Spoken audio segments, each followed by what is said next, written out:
Hermanos, gracias al Señor por estar hoy acá. Hoy tenemos un culto distinto en la mañana. Ya estamos en vivo para aquellos que nos escuchan en otras partes.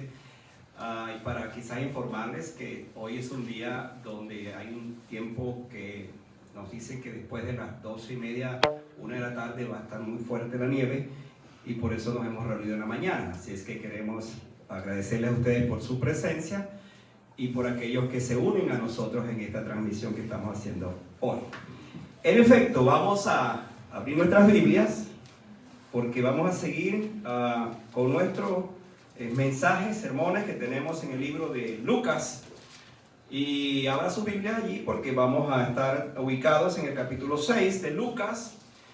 Vamos a estar leyendo los versículos que van desde el versículo 12, ese es el pasaje que vamos a estar leyendo hoy.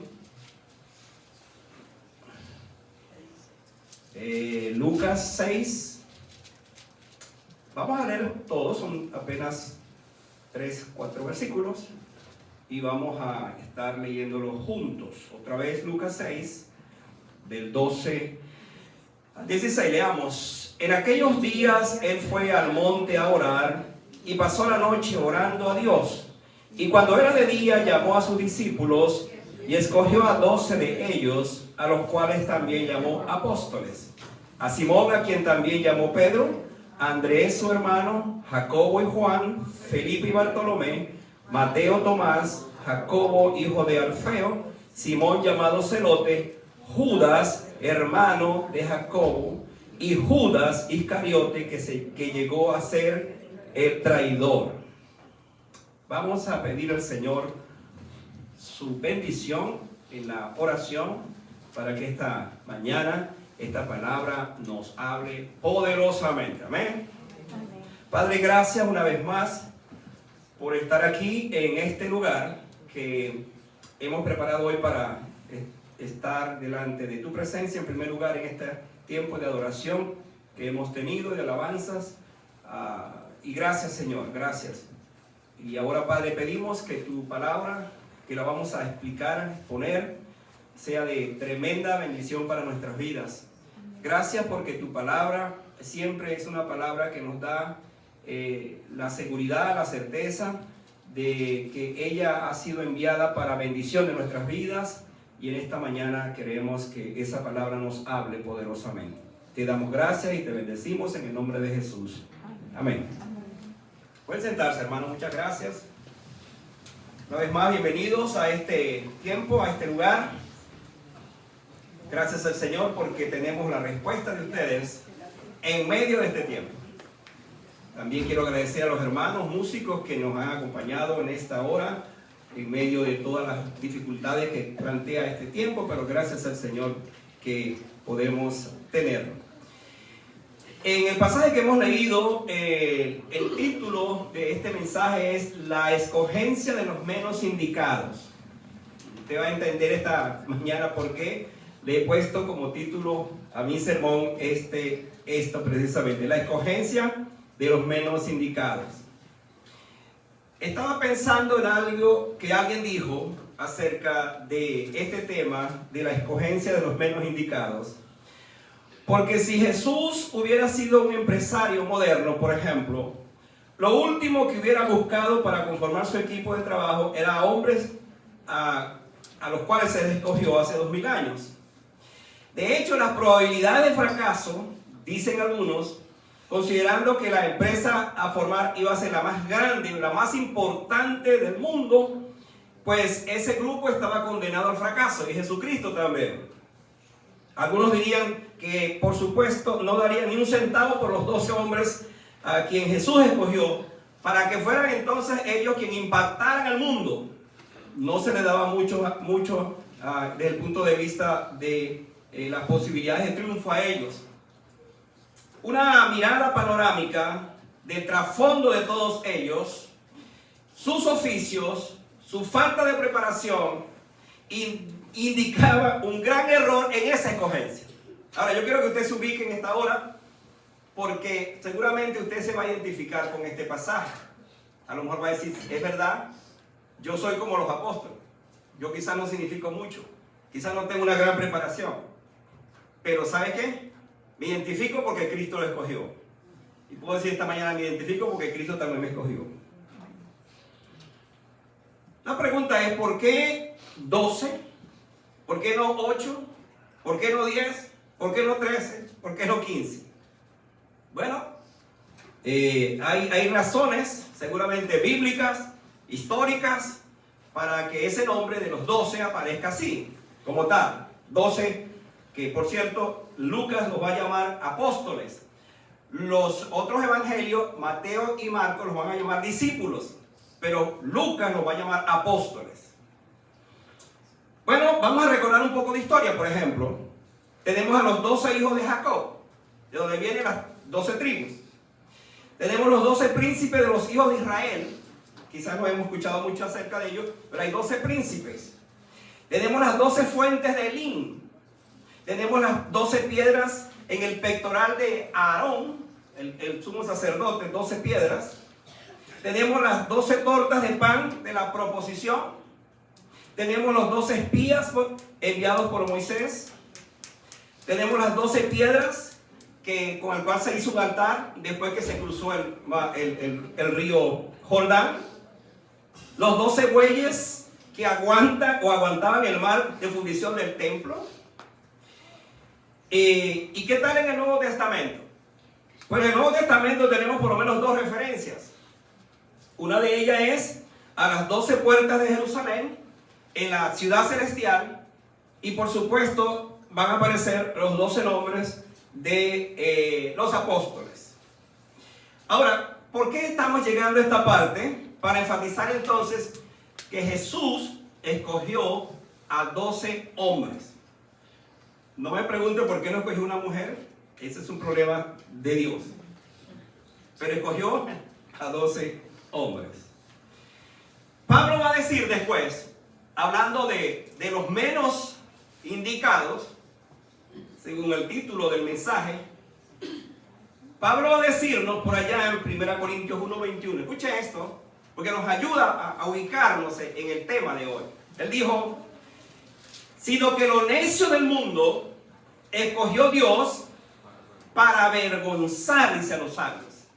Y lo débil del mundo escogió Dios para avergonzar a los fuertes. Ahí está la respuesta. Si no había pensado en esto, escuche esa respuesta. ¿Por qué Jesucristo escogió a los menos indicados? Porque, hermano, no se trata de que del conocimiento, las capacidades, la preparación, todo lo que el hombre pueda tener. Se trata de Dios. Se trata de Él, porque al fin y al cabo es Él que va a ser glorificado aún en esas vidas débiles, como es el caso de lo que estamos aquí estudiando.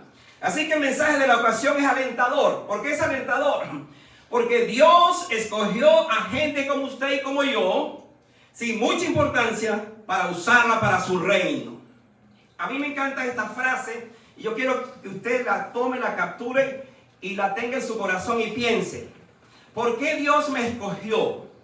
No siendo tan insignificante, no importándole quizás a mucha gente. ¿Por qué Dios me escogió? Hermano, la respuesta es porque Él lo quiso. Él decidió. No tengo la respuesta por qué escogió a usted, pero sí tengo la respuesta en mi caso. Dios me escogió porque Él quiso, punto. Pero me escogió para algo, para un propósito. Es el caso de los apóstoles. Ahora, ¿qué sucedió entonces en esta parte del texto que hemos leído? ¿Qué sucedió para que Jesús escogiera a estos hombres? Bueno, si usted lee bien, mira lo que dice el versículo 12. En aquellos días, Él fue al monte. ¿A qué fue al monte? A orar. Ahora escuche esto. Y pasó la noche orando a Dios. Este versículo es clave para entender la escogencia que viene el siguiente día. Para escoger a esos, los menos indicados. Jesús pasó la noche, toda la noche orando, precisamente porque Él iba a escoger el día siguiente a aquellos que le iban a acompañar. Ahora, ¿cuáles son las lecciones? ¿Cuál es la enseñanza? ¿Cuál es el mensaje? ¿Cuál es el corazón de este pasaje para mostrarnos a nosotros como iglesia? ¿Por qué Jesús hizo eso? Pero otra vez mantenga en su mente esta idea. ¿Por qué Jesús me escogió a mí? ¿Por qué fui yo el escogido y no otro? ¿Por qué estoy acá y no está otro? Es más, puede decir, ¿por qué no está mi hermano, mi hermana, mi primo acá, sino yo? Bueno, la respuesta seguramente lo vamos a entender hoy. Yo quiero en primer lugar decir que Jesús eligió a un equipo no deseado. La primera verdad que encuentro acá. Él escogió o eligió un equipo no deseado. Ustedes han oído hablar del término el Dream Team, que llaman, especialmente aquí en Estados Unidos, los equipos, el equipo deseado, el equipo anhelado. Pues este no era un Dream Team, no tenía nada de eso, todo lo contrario. Y es interesante entonces que después que Jesús terminó de orar toda la noche, el día siguiente hizo la elección. Vamos a ver el equipo. ¿Cuál era el equipo? Según la calificación hecha otra vez, ninguno de ellos tenía una preparación teológica o académica. Nadie había ido a un seminario, menos a una universidad. Era lo peor que se podía pensar en ese momento. Es más, cuando leemos en Hechos capítulo 4, versículo 13, nos encontramos con esta verdad de lo que pasó después que cuando Jesucristo resucitó y se fue al cielo. Dice el versículo 13, capítulo 4 de Hechos: entonces, viendo el denuedo de Pedro y de Juan, y sabiendo que eran hombres sin letras y del vulgo, se maravillaban. Pero hermanos, esta es la parte que quiero dejar con ustedes. Y les reconocían que habían estado con Jesús. Esa es la diferencia. Esa fue la diferencia. Eran del vulgo, eran sin letras, eran analfabetos quizás. Pero hermano, ellos habían estado con Jesús.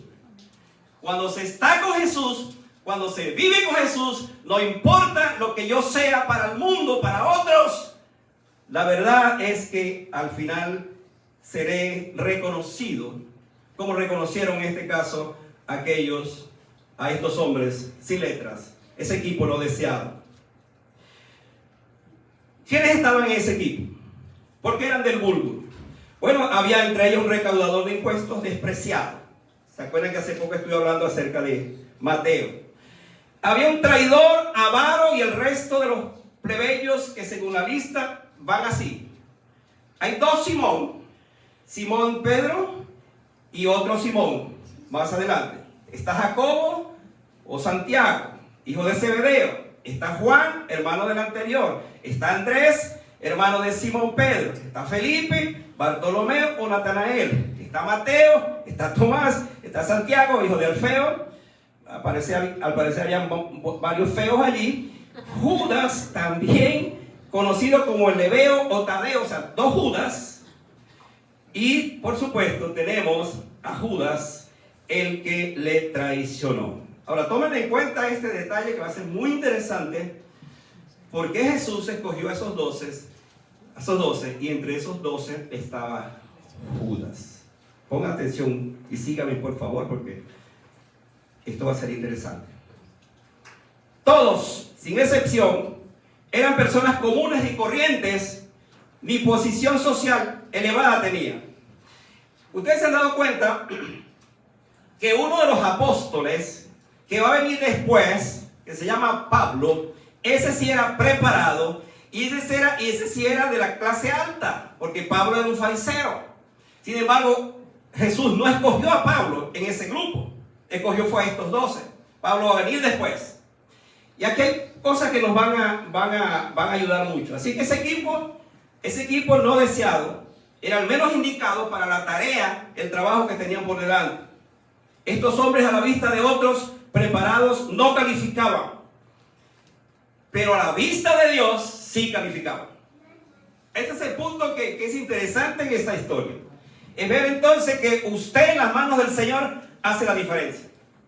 Puede pensar, pero es que yo no sirvo para nada, yo no sé hacer nada.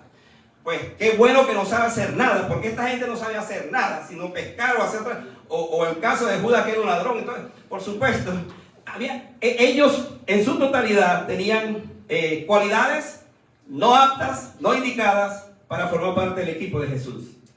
Entonces, al pensar en esto, hermanos, nosotros estamos dando gracias a Dios por el hecho de que Él me haya escogido o nos haya escogido, no teniendo muchas cosas de cual el Señor seguramente quería agradarse de mí, pero al fin y al cabo en sus manos hay una diferencia. Entonces, otra verdad que surge acá es que Jesús eligió a ese equipo para que le siguieran. Ahora, yo voy a decirles algo que quizás ustedes no habían pensado, porque esto es por la historia misma de cómo siguieron estas cosas.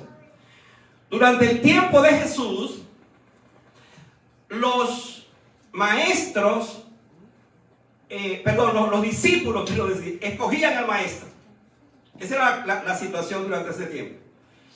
Los discípulos escogían cuál iba a ser su maestro. ¿Qué es lo que vemos aquí? ¿Cuál es la diferencia en este pasaje? Que Jesucristo escogió a sus discípulos. Entonces, esto pone este texto en perspectiva, porque Jesús rompió con lo que era la norma de ese tiempo. Los discípulos escogiendo a su maestro. Uno puede pensar, por ejemplo, a mí me gusta Nicodemo como maestro. A mí me gusta otros de los que aparecen allí, que fueron Gamaliel, por ejemplo, exacto, que era un tremendo maestro. Ellos pueden decir, no, yo quiero escoger ese.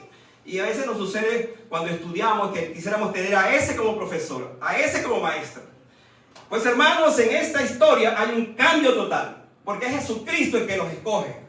Y vamos a ver por qué. ¿Qué dice el versículo 14? Dice que entonces, y cuando era de día, llamó a sus discípulos. Esta expresión es lindísima, porque dice, una vez que oró, entonces, cuando era de día, Él llamó a sus discípulos y los escogió a 12 de ellos, a los cuales también llamó apóstoles, lo que le decía Él. Ahora, solamente Lucas va a hablarnos de eso. Esto significa que la primera asignación de esa elección no fue para hacer algo, sino para ser alguien. Yo no sé si vamos a establecer la diferencia. Jesús no invitó a sus discípulos para hacer. Eso iba a ser después. Los invitó para ser discípulos. ¿Por qué mencionamos esto? Porque este es el orden correcto. Antes de hacer, tenemos que ser. Y para llegar a ser, debemos pasar tiempo con Jesús. No sé si me están siguiendo y están entendiendo eso. La mayoría de nosotros nos gusta hacer. Nos encanta hacer algo. Pero me he preguntado, ¿soy yo en el caso de que estamos hablando un auténtico discípulo de Jesús? O sea, viéndolo de otra manera, ¿permanezco yo con Él? Porque esta fue la situación del llamado. Dice, los llamó para que estuvieran con Él. Esa es la primera cosa que Jesús hizo, para que estuvieran con Él. Estaba leyendo acerca del seminario de Jesús con sus discípulos, que supuestamente eran 3 años. Pero hay algunos que dicen que ese seminario no fue de 3 años, realmente fue de 1 año, porque los 2 primeros años Jesús estuvo con ellos, y algunos dicen que iban y venían, seguramente iban a sus casas y regresaban, pero no es sino en el 3er año cuando se activan realmente en un trabajo pues con Él, en todas las cosas que van a suceder. Al fin y al cabo, lo que nos importa es el concepto de que ellos estaban con Jesús, de que ellos eran discípulos de Jesús. Otra vez, para diferenciar entre el hacer y el ser. Nos gusta hacer cosas, pero no nos gusta ser. No sé si otra vez me están captando la idea. Esto significa, mis amados hermanos, que Él designó a estos 12 para que estuvieran con Él. Era su llamado a dejar muchos hábitos, por ejemplo, entre ellos, mentiras abrazadas en forma de verdad, hábitos pecaminosos y formas manipuladoras de hacer que otros hagan otras cosas. Pero la invitación para estar con Jesús tenía un valor muy grande para ellos, como el aprender de Él como su maestro. Aquí está la esencia de todo esto. Iban a aprender de Él todas las cosas que de Él salían, las cosas que Él decía, la manera como los conducía. Todo eso, por supuesto, estarían ellos aprendiendo al estar con Jesús. Y aquí, hermano, la cosa más hermosa que nosotros debemos entender en la vida cristiana, en el discipulado. ¿Cómo aprendo yo a ser un verdadero creyente? ¿Viniendo a la iglesia todo el tiempo? Bueno, eso es parte. Pero yo aprendo a ser un auténtico creyente, un auténtico discípulo en la intimidad que yo tenga con mi Señor. En la manera como yo conozca a mi Señor. De esa manera seré entonces un verdadero discípulo. De lo contrario, estaré haciendo cosas, pero no siendo lo que el Señor espera que yo sea en este caso. La invitación para estar con Jesús tenía este elemento. Jesús tenía entonces una doctrina que ser creída, y ellos la aprendieron de él. Porque todos eran hombres de poca fe. Si ustedes seguimos leyendo acerca de ellos, en varias oportunidades Jesús les reprendió. ¿Se acuerdan cuando Pedro quiso imitar a Jesús para caminar sobre el mar? Y lo hizo, comenzó a caminar al principio y estaba muy contento. Dice, estoy caminando sobre el mar. Y cuando él, por supuesto, notó que las olas comenzaban a moverse, él dijo, me estoy hundiendo. Y le dijo, Señor, sácame, que me hundo. ¿Qué le dijo Jesús? Hombre de poca fe. Y en varias oportunidades Jesús va a reprenderle su poca fe. Entonces ellos tenían que aprender de Jesús acerca de la doctrina, de lo que él les daba. Y por supuesto ahí está implícita la fe. Fueron llamados para aprender acerca del reino de los cielos. Un trabajo muy distinto al ser pescadores o cobradores de impuestos. Era una tarea totalmente nueva, completamente distinta, la tarea de ser entonces, de estar con Jesús para aprender acerca del reino de Dios. Pero sobre todas las cosas, el asunto de mayor importancia sería, hermanos, el carácter que ellos iban a tener a partir de ese momento. Vamos a pensar un poquito en el carácter de los discípulos. No eran tan mansos como diríamos. El carácter muy voluble, inestable de un Pedro, por ejemplo. El carácter de un Juan y Jacobo, aquellos que le pidieron a Jesús que le mandara fuego del cielo para que destruyera a los samaritanos. O aquellos que le pidieron a Jesús que cuando estuviera en su reino, pues le pusiera a ellos a su derecha y a su izquierda. Imagínense lo que estaban pidiendo. Los consideraban, según la calificación de la Biblia, los hijos del trueno. Eso para que tengamos una idea de quiénes eran realmente estos hombres. Por supuesto, tenían esa manera de ser. ¿Qué hizo Jesús con ellos? Moldeó su carácter, los cambió, los transformó, los hizo distintos. Y hermanos, Jesús tuvo mucha paciencia con ellos porque duró 3 años. Y aún después de 3 años, cuando ya Jesús estaba para ir, le dijeron, Jesús, ¿vas a restaurar otra vez el reino? ¿Cuál reino? Si ya él les había enseñado su reino. No, el reino a Israel, o sea, para que nosotros podamos ya salir o que el gobierno romano no nos siga gobernando en este caso. Jesús les dijo que iban a recibir poder, no para acabar con el imperio romano, pero sí para que le fueran testigos a partir de ese entonces. Entonces Jesús transformó su carácter. Cada discípulo veía en Jesús entonces una oportunidad para cambiar. Y hermanos, esta es la esencia de lo que estamos hablando cuando nosotros entonces estamos en este concepto hablando de la importancia de estar en el equipo correcto, que es estar con Jesús en este caso. Él tenía la doctrina correcta, el mensaje correcto, la vida correcta para enseñarles a ellos. ¡Qué privilegio, hermanos! ¡Qué privilegio tuvieron estos hombres! Cada discípulo vivió la experiencia de estar tan cerca de Jesús. Y yo creo que este es el punto que nos interesa a nosotros resaltar. ¿Qué privilegio tenemos nosotros como hijos de Dios, como iglesia del Señor en este caso, de estar cerca de nuestro Señor?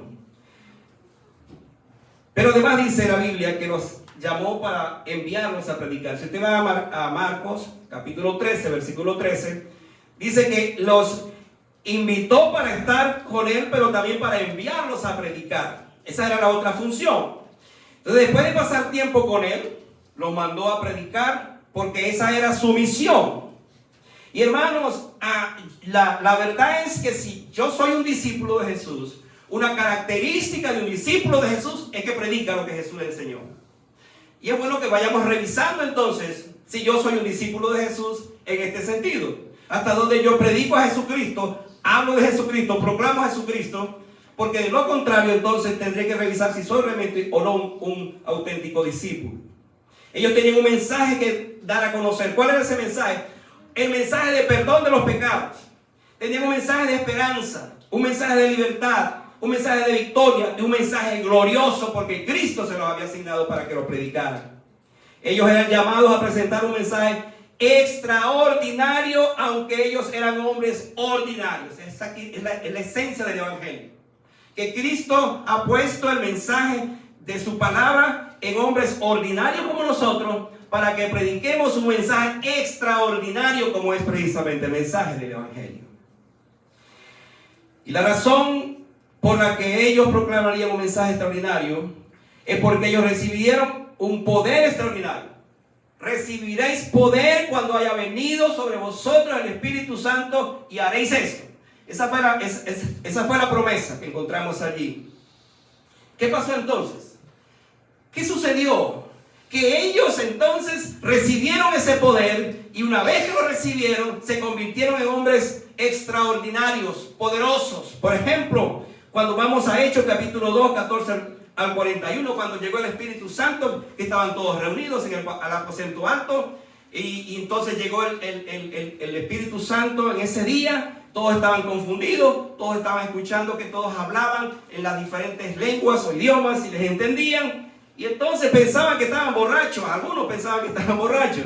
La Biblia dice que Pedro entonces se levantó y, hermano, predicó un poderoso sermón que aparece en Hechos 2, 14 al 41, diciéndole: no, ellos no están borrachos, porque son las 12 del día y los borrachos comienzan a beber a partir de las 3 de la tarde o 6 de la tarde.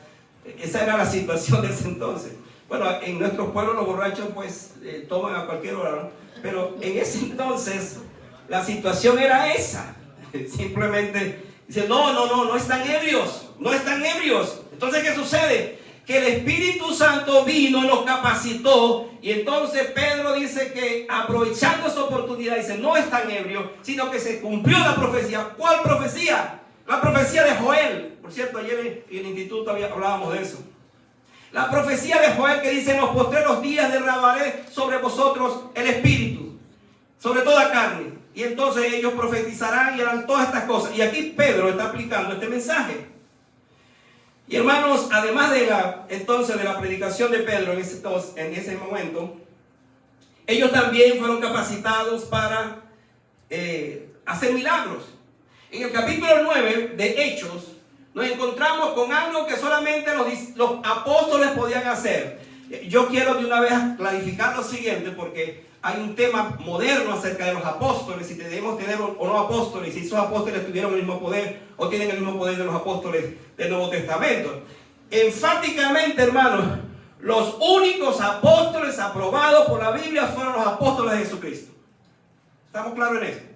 Son los únicos. ¿Por qué? Porque a ellos se les dio la investidura de que ellos hicieran milagros exactamente como Jesucristo lo hizo. ¿Cómo se ve eso? Bueno, aparte de lo que vamos a ver más adelante, tenemos a un Pedro resucitando a Dorcas, que había muerto.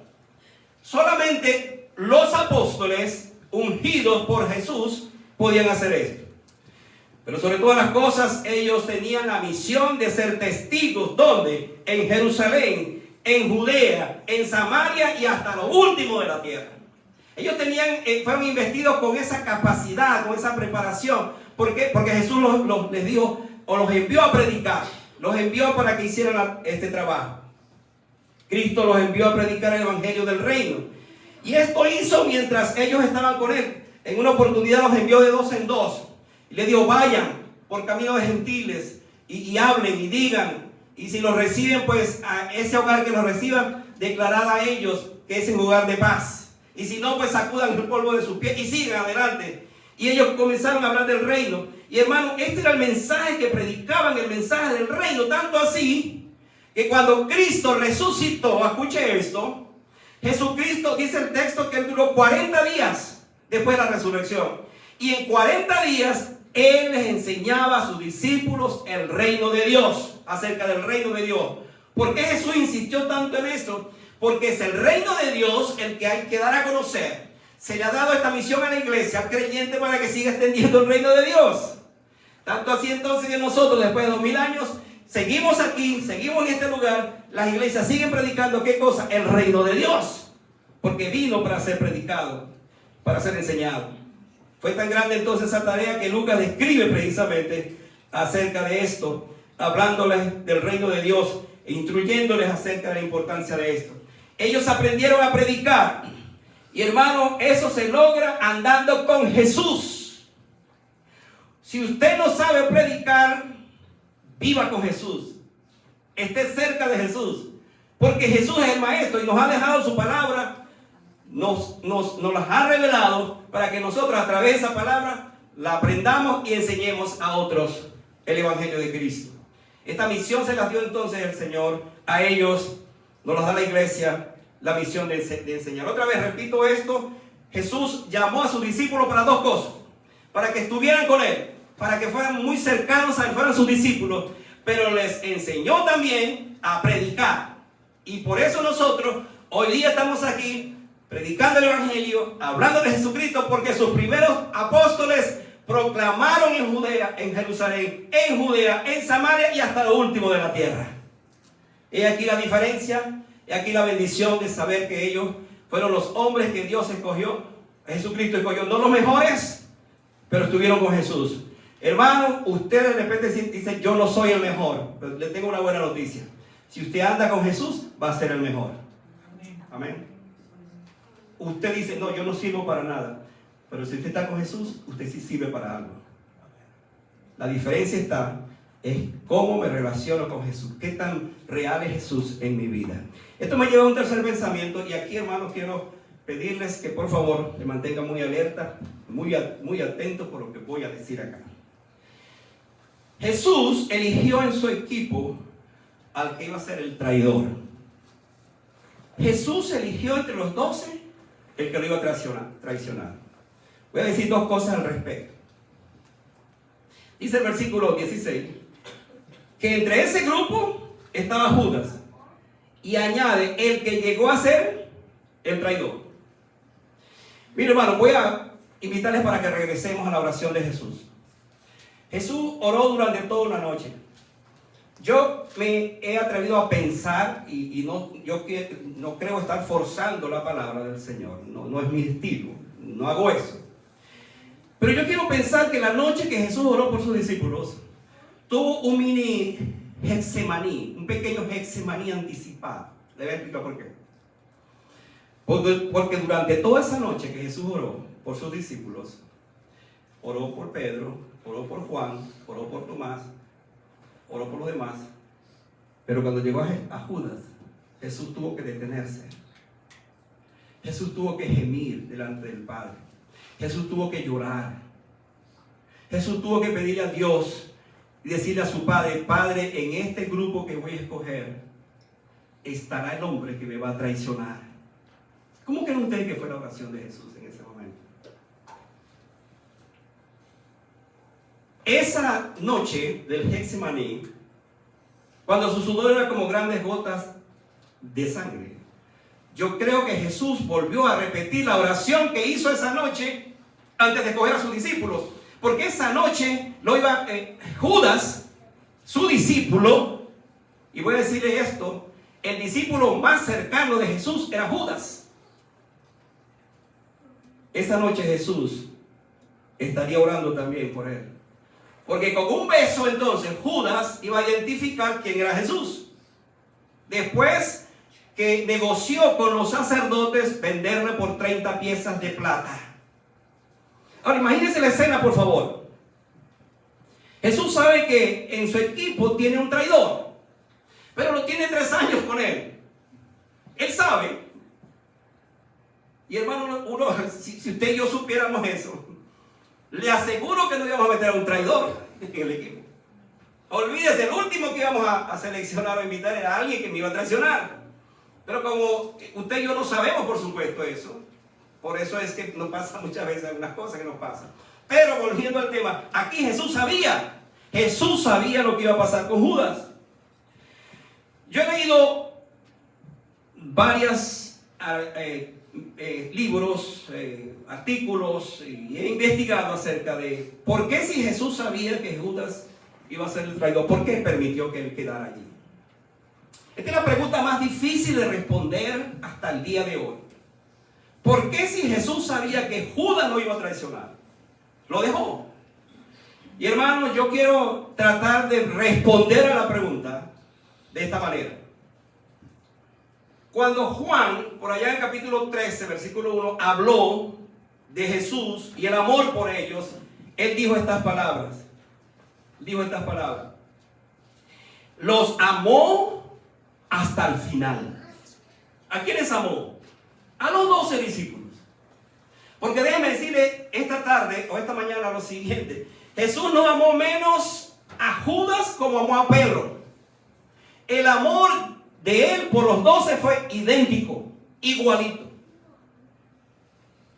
Yo quiero pensar que cada vez que Judas estaba con Jesús, se relacionaba con él, en el fondo del corazón de Jesús como que le exclamaba y le decía: Judas, Judas, piensa en lo que vas a hacer. Piensa en la vida que tienes, la vida que te espera, el destino que te espera. Por supuesto, Jesús no le dijo eso. Y aquí la cosa, el misterio de todo esto. Porque si él sabía que lo iba a traicionar, lo dejó a él, lo dejó con él. Y hermano, aquí hay una verdad que es reveladora. ¿Cuál es la verdad reveladora de este pasaje? Que el hecho de que yo esté tan cerca de Jesús, escuche esto, no significa definitivamente que soy salvo. ¿Están escuchándome? No significa eso. Muy cerca de Jesús, como Judas, pero no fue salvo. Cuando él murió, tuvo 2 ladrones, por cierto, los que estuvieron más cerca de Jesús en ese momento. Uno se salvó, el otro escogió perderse. Pues estamos en presencia de lo mismo. ¿Se acuerdan el caso del joven rico que vino a Jesús corriendo? Vino en una edad preciosa, era joven, vino con una actitud corriendo, una actitud correcta porque se hincó, vino con la pregunta correcta porque le dijo a Jesús: ¿qué haré para ser salvo? Era un joven precioso, era un joven que había guardado sus mandamientos. Olvídese, era alguien extraordinario y estuvo allí con Jesús, pero cuando Jesús lo precisó, dice la Biblia que él se fue y se perdió para siempre. Estuvo tan cerca de Jesús, Jesús lo amó, dice, viéndole lo amó. Y hermano, aquí hay algo que es tremendo, el hecho de que Jesús ame o nos ame. Si yo no soy salvo, si yo no le he conocido en esa manera, pues me pierdo también. Entonces, este texto es para que revisemos, para que nos demos cuenta la importancia que tiene entonces la cercanía con mi Señor. En este caso, es lo que me da la seguridad de la salvación. Por otra parte, versículo 12:6, ahora vamos a pensar un poco en esto. En esa historia aparece María, la hermana de Lázaro y de Marta, que unge a Jesús con un perfume muy caro, de nardo, dice la Biblia. Y hermanos, dice la historia que cuando ella derramó ese perfume, inmediatamente Judas dijo: ¿por qué este desperdicio? ¿Por qué no se vende eso por 300 denarios? Le puso a precio 300 denarios y lo hubiésemos dado a los pobres. Pero Juan dice esto dijo no porque se cuidara de los pobres, sino porque era ladrón. Entonces la cosa aquí se plantea distinta completamente. El carácter de Judas era un carácter de un ladrón, pero estaba con Jesús. Otra vez, era un ladrón, pero estaba con Jesús. Y dice: oye, pero esta cosa es como está muy seria, ¿no? Porque me toca mucho, me habla mucho. Mire, hermano, Judas era el tesorero del grupo. Imagínense cuánta responsabilidad tiene un tesorero. Era tener el dinero que le entregaban las hermanas, porque las hermanas eran las que cuidaban a Jesús y a los discípulos. Las ofrendas que recogían de todas partes, él era el que lo administraba. ¿Sabe qué dice la Biblia? Que él sacaba, él robaba, él sacaba de la bolsa. ¿Por qué? Porque era ladrón. Juan nos dice que la actitud de Judas frente a este hecho, es porque él tenía esa condición. Y la Biblia dice que los ladrones no entrarán en el reino de los cielos. Eso lo dice la palabra del Señor. Esto muestra entonces que Judas tenía un corazón, escuche, corrupto Y la intención de Judas no era servir a Dios, sino servirse a sí mismo. Y aquí una de las más grandes advertencias para nosotros los creyentes, los hijos del Señor. ¿Cuál es la advertencia? Que yo sepa que si estoy con el Señor es porque realmente soy salvo. No lo estoy siguiendo por otra condición, por otra razón. Él pudo andar con Cristo en su servicio, pero no le dio su corazón a Jesucristo. Le siguió de cerca, pero nunca se apartó del mundo. Voy a repetir otra vez. Le siguió de cerca, pero nunca se apartó del mundo. Con sus deseos, con todas las cosas que planteamos. Esto significa que andar con Cristo no siempre determina si soy o no soy salvo. Debo revisar entonces mi discipulado. Debo revisar mi condición delante del Señor. Dos pensamientos más. Jesús eligió a su equipo para transformarnos. Otra vez volviendo a la Biblia, en Hechos capítulo 4, versículo 13 al 17, dice que les reconocían que habían estado con Jesús. Vuelvo a leer ese texto porque es impresionante. Entonces, viendo el denuedo de Pedro y de Juan, y sabiendo que eran hombres sin letras y del vulgo, se maravillaban y decían, o le reconocían que habían estado con Jesús. ¿Qué pasó con estos hombres?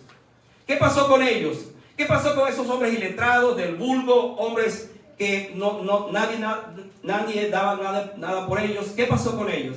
Pues que Jesús los transformó, Jesús los cambió. Dos hechos marcaron la vida de estos hombres para que fueran transformados. Uno fue la resurrección de Jesús. ¿Se acuerdan cuando ellos, después que Jesús murió, estaban en una casa, estaban allí, estaban recluidos, estaban pensando que los iban a morir también? Jesús se apareció en medio de ellos y dijo, paz a vosotros. Como el Padre me envió, así yo os envío. Y hermanos, después que Cristo resucitó, esos hombres fueron otros, sin temor. Ya no hubo más miedo. Estaban dispuestos a morir por el Jesucristo. Pero además de eso, ellos fueron transformados cuando llegó el Espíritu Santo el día de Pentecostés. Y eso entonces hizo la diferencia entre ellos. Por ejemplo, cuando allá en el Hechos capítulo 4, dice que iban al templo un día, Pedro y Juan, y encontraron a un paralítico que estaba allí en la puerta de la hermosa, esperando para que ellos le dieran algo. ¿Y qué dijo Pedro? No tenemos oro ni plata, pero lo que tenemos te damos. En el nombre de Jesús, levántate. Y en ese momento ese hombre se levantó. 40 años tenía allí todo el tiempo pidiendo. Pero él recibió en ese momento la sanidad porque Pedro, lleno del Espíritu Santo, le invitó para que se levantara. ¿Qué significa esto? Que estos hombres ahora han sido transformados. ¿Quién los transformó? La resurrección de Cristo y el Espíritu Santo en sus vidas. Y ahí la diferencia, hermanos. En un creyente. Si usted no vive una vida transformada, revise su condición. Porque a lo mejor no está tan seguro de que Cristo ha resucitado y que ha resucitado en su corazón. Ni tampoco está tan seguro que el Espíritu Santo vive en su vida. Es lo que nos enseña esta palabra. Yo debo estar seguro entonces que soy un discípulo de Jesús, que vivo para Él, y esta es la enseñanza. Simplemente reconocieron que estos hombres habían estado con Jesús. ¿Por qué? Porque ahora lo están viendo. Estos hombres que antes decíamos que eran del vulgo, ahora reconocemos que han estado con Jesús. Por eso está pasando semejante cosa. Mi último pensamiento, y esta parte a mí me fascina, porque vean ustedes el recorrido. Hombres definitivamente lo menos que el mundo pudiera pensar, analfabetos quizás, sin letras. ¿A dónde llegaron estos hombres? Mi último pensamiento, que Jesús eligió a su equipo como memorial perpetuo, como un memorial perpetuo, los eligió. Apocalipsis 21:14 dice, hablando de la Nueva Jerusalén, y sobre ellos, de esa ciudad, los 12 nombres de los apóstoles del Cordero. Cuando uno ve este pasaje, uno retrocede hacia atrás y comienza a pensar, pero ¿no fueron ellos aquellos que Jesús escogió? Pescadores, publicanos, hombres sin letras, hombres en esa condición. La Biblia dice que, hermanos, Jesucristo fundó la iglesia sobre el fundamento de sus apóstoles. Mira lo que dice Efesios 2:20. edificado sobre el fundamento de los apóstoles y profetas, siendo la principal piedra del ángulo Jesucristo mismo. Cuando Juan nos da la visión de la santa ciudad, la Nueva Jerusalén, nos dice que los nombres de los 12 apóstoles están en los cimientos de esa ciudad. Ahora, a mí me llamó la atención esto. ¿Por qué están en el cimiento? Porque es la figura que Pablo nos ha enseñado. Que el fundamento de nuestra fe está basado precisamente en una fe apostólica. No de los apóstoles de hoy, los apóstoles de Jesucristo. Porque ellos establecieron la base sobre el cual entonces se levanta el edificio, teniendo a Jesucristo como la piedra angular de todo ese edificio. Por lo tanto, está seguro ese edificio. Por otro lado, la inclusión de los nombres de los apóstoles en los cimientos de la Nueva Jerusalén también simboliza la conexión entre la iglesia del Nuevo Testamento y la iglesia del Antiguo Testamento. ¿Por qué? Porque allí aparecen los 12 nombres de las tribus de Israel. Entonces es interesante que están las 12 tribus y los 12 apóstoles, los nombres de los 12 apóstoles. Los apóstoles son los sucesores de los profetas del Antiguo Testamento y su labor es una continuación de la obra de Dios en la historia de la salvación. ¿Quién podía pensar, escuche esto, que aquellos débiles e insignificantes hombres, ahora sus nombres formarían parte de aquella nueva creación? Por supuesto, Judas no estuvo allí. Entonces, ¿quién estuvo allí? Bueno, se eligió a Matías. Pero hermanos, aquí es otro tema, por supuesto, que tendríamos que tocar. Yo creo que el que está allí, el otro que faltaba, se llama Pablo. Es Pablo, por varias razones. Entonces se completó el número. ¿Por qué? Porque Pablo en un sentido era el apóstol que faltaba. Es más, cuando analizamos la vida del apóstol Pablo, él hizo tantas cosas que seguramente superaron incluso a los demás. Entonces, en esa nueva Jerusalén están los nombres preciosos de los apóstoles. Cuando usted y yo vayamos al cielo, nos vamos a encontrar con Pedro, con Tomás, con Judas, el otro Judas, con Jacobo, con Bartolomé y todos esos hombres. Para que vayamos aún más todavía, si usted cree en el milenio, estos apóstoles van a ser uno de los que van a estar al frente de los reinos en ese tiempo también. Yo voy a terminar esta mañana contándoles algo hipotético. Hay un hombre llamado Joseph Stowell, que era un pasado presidente del Instituto Moody. Él compuso un reporte imaginario acerca de una compañía consultora, que esa compañía hubiese evaluado, por ejemplo, el grupo de los 12, con sus temperamentos y sus resultados. Escuchen lo que esta compañía pensó acerca de los 12. Es la opinión de que la mayoría de los candidatos carecen de antecedentes, educación y aptitud profesional para el tipo de empresa que se está llamado a realizar. Ellos no tienen el concepto de equipo. Les recomendamos que continúe con su búsqueda y hacen este análisis, porque sería un fracaso. Simón Pedro es emocionalmente inestable y dado a los arrebatos de mal genio. Andrés no tiene absolutamente ninguna cualidad de liderazgo. Los hermanos Santiago y Juan anteponen el interés personal por encima de la lealtad a la empresa. Tomás tiene una actitud escéptica que tiende a socavar la moral. En nuestro deber de decir que Mateo ha estado en la lista negra de la Oficina de Buenas Prácticas Comerciales de la Gran Jerusalén. Santiago, hijo de Alfeo, y Tadeo tienen inclinaciones radicales y muestran una alta puntuación a la escala de maníaco-depresiva. Esa es la traducción acá. Maníaco-depresiva. Entonces concluye diciendo la investigación: solo uno muestra gran potencial, capacidad, ingenio, espíritu empresarial, hace contacto bien con la gente, es ambicioso y es motivador. Le recomendamos a Judas Iscariote para que dirija la empresa. Esto es una imaginación. Porque en efecto, Jesús no escogió a él para que fuera el líder. Ya sabemos lo que pasó. Ahora, hermano,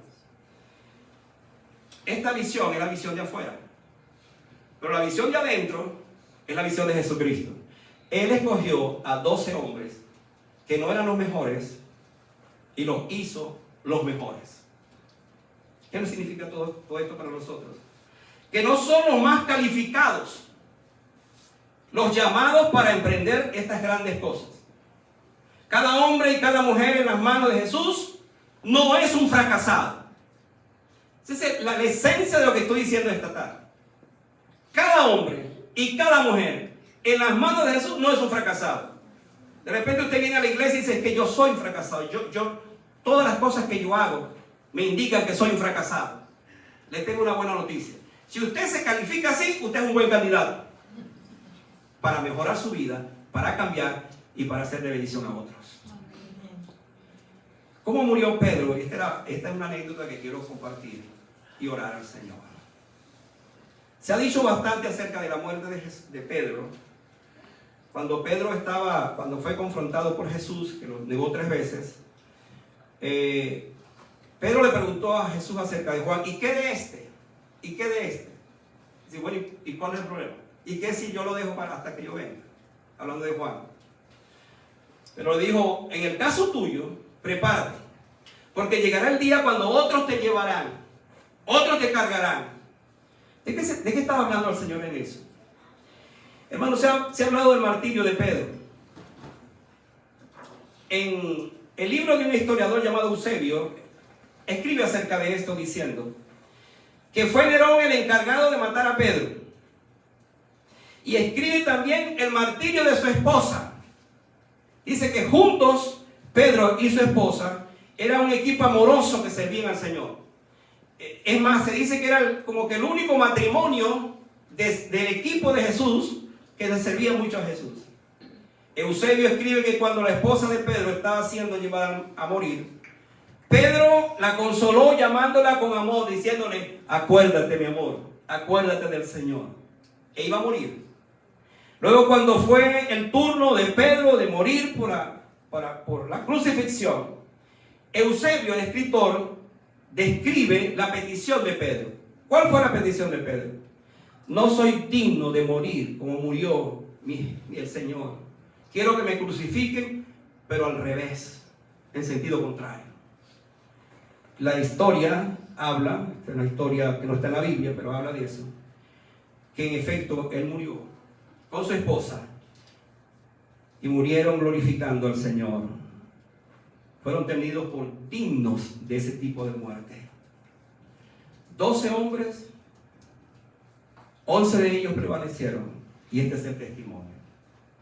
Cuando se conoce a Cristo como lo conoció Pedro, la muerte es un placer, no es un pesar. Y esa es la esencia de lo que estamos diciendo acá. Cuando usted y yo conocemos bien a Jesucristo, no importa qué va a pasar, qué va a suceder, cuál será mi destino, porque mi destino está en las mejores manos, en las manos del Señor. Estos hombres se dedicaron, después de la resurrección, la venida del Espíritu Santo los transformó y fueron los grandes hombres de Dios. Tanto así que dijeron, estos hombres que trastornan el mundo, esa fue la otra declaración, han llegado aquí, han venido acá con el Evangelio.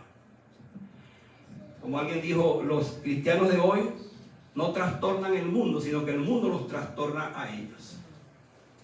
¿Qué diferencia? Hermano, que el Señor nos bendiga. Que nos ayude a ser discípulos verdaderamente de Jesús. 2 cosas que elijo a sus discípulos. Una es para que estuvieran con Él. Yo no puedo ser o hacer cosas, si primero no soy un verdadero discípulo. Que aprendamos de esta lección, que aprendamos estas verdades y que el Señor nos pueda bendecir como siempre anhelamos. Vamos a estar de pie para que oremos, dando gracias al Señor por este tiempo, dando gracias al Señor por este día que lo estamos pasando en este lugar, pero que el Señor nos ha bendecido de poder estar en la casa del Señor a pesar de las circunstancias. Vamos orando. Padre bueno, gracias por esta mañana que nos has dado hoy. Una mañana distinta. Solemos reunirnos en otra hora,